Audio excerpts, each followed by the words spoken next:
Stevenson arrived in Worcester at around 11:30 on the morning of Friday the 9th of March.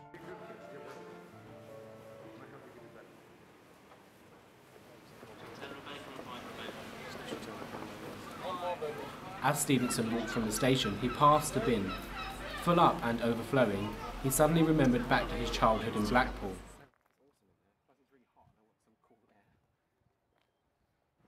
His best friend now, Patrick Keiller, had thrown something away and missed the bin. Stevenson stepped up to help the young boy, and from there their friendship began. They spent most of their time together through school, long days in the summer spent at Pleasure Beach, until Patrick went to the Bartlett School of Architecture. Stevenson realises now how Patrick's fascination with architecture links so tightly to his films. Stevenson and Patrick began to drift apart as the 70s began to roll around, and the last he had heard, Patrick had gone to the University College London. This train is now approaching its final stop, London Waterloo. Change here for London Underground services. Stevenson soon moved to London himself and began to do street art, anything from singing to graffiti.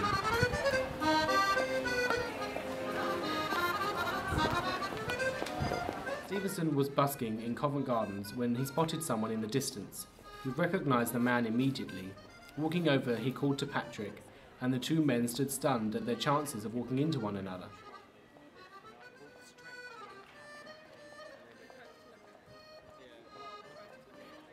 Stevenson saw how Patrick was still as passionate as ever about architecture, as he showed him around a cathedral he adored so much.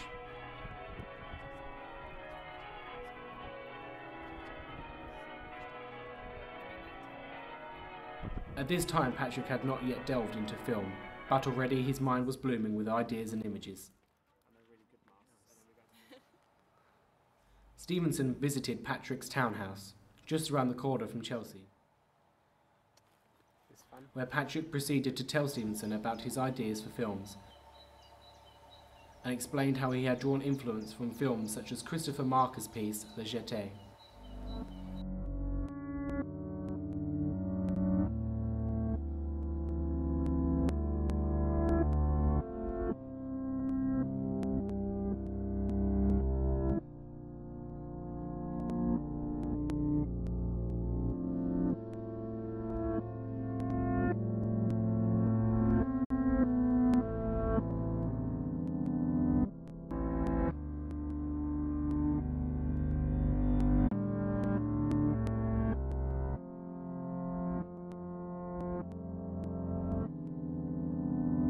Stevenson and Patrick were fascinated with films, and Patrick gained major inspiration while in a northwest suburb of London.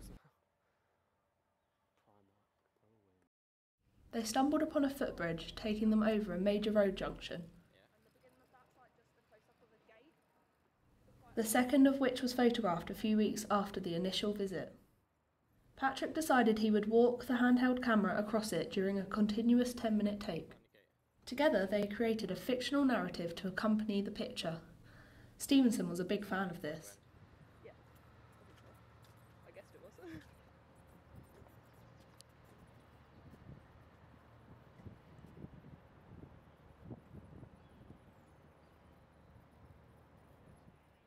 Patrick called the piece Stonebridge Park and released it in 1981. 2 years passed and Stevenson and Patrick decided to continue with their narrator and created Norwood. These were the first 2 of 5 short films they created. Stevenson recalls the others, The End, Valtos and The Clouds. With each one, Patrick was refining his technique of subjective camera and voiceovers for his future, longer projects.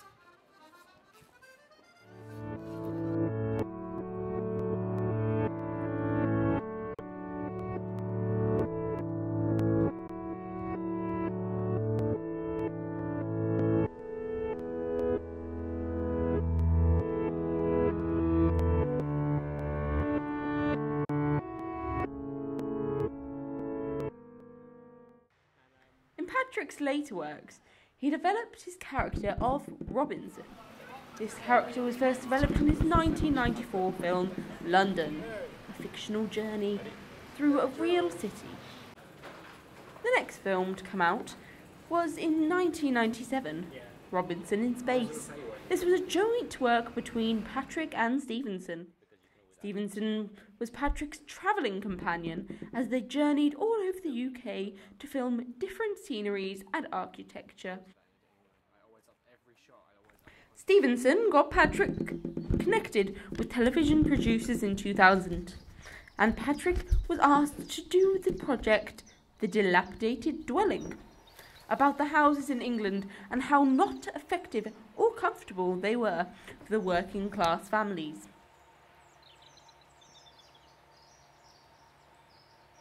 Unfortunately, this was not broadcast due to a dispute with the producers and Patrick and Stevenson.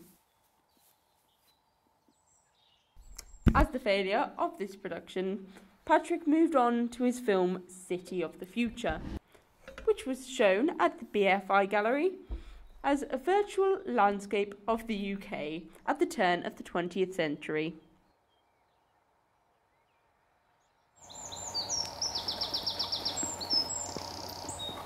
He is now working on a project soon to be revealed in the Tate Modern in the neoclassical Duveen Galleries on 27th of March 2012.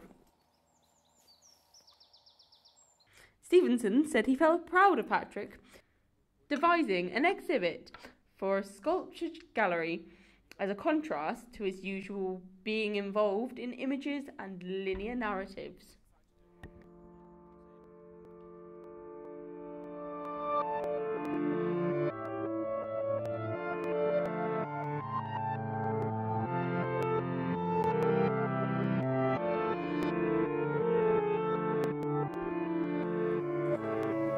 Stephen accompanied Patrick to Germany for the 1994 Berlin Film Festival. Patrick was showing his film London, and Stevenson could sense his anxiety. But when the film proved popular amongst audiences, Stevenson knew that Patrick could finally relax and enjoy the culture of Berlin. Stevenson thought back to the time when his house had been burgled. He had jokingly told Patrick that he was thinking of putting barbed wire around his property. The two of them delved into a substantial and profound conversation about property and landowners' rights. This was one of the first times Stevenson realised how passionate Patrick was about the relationship between people and land. Stevenson suddenly understood some of the analysis and insight displayed in Patrick's later films. One evening, whilst drinking at a pub by the river, Patrick admitted to Stevenson that he had been extremely surprised at the success of his later films. He felt that without his films and the development of new media technologies sharing a similar timeline of development, they would not have reached as much of an audience as they did. They both raised their pints and gave a toast to the internet and DVDs. Stevenson was intrigued to find out that Patrick found it easier to find subjects and locations for his shots outside of built-up environments. Stevenson could instantly see what he meant when he revealed that he felt that his three feature films gradually moved away from conventionally architectural images.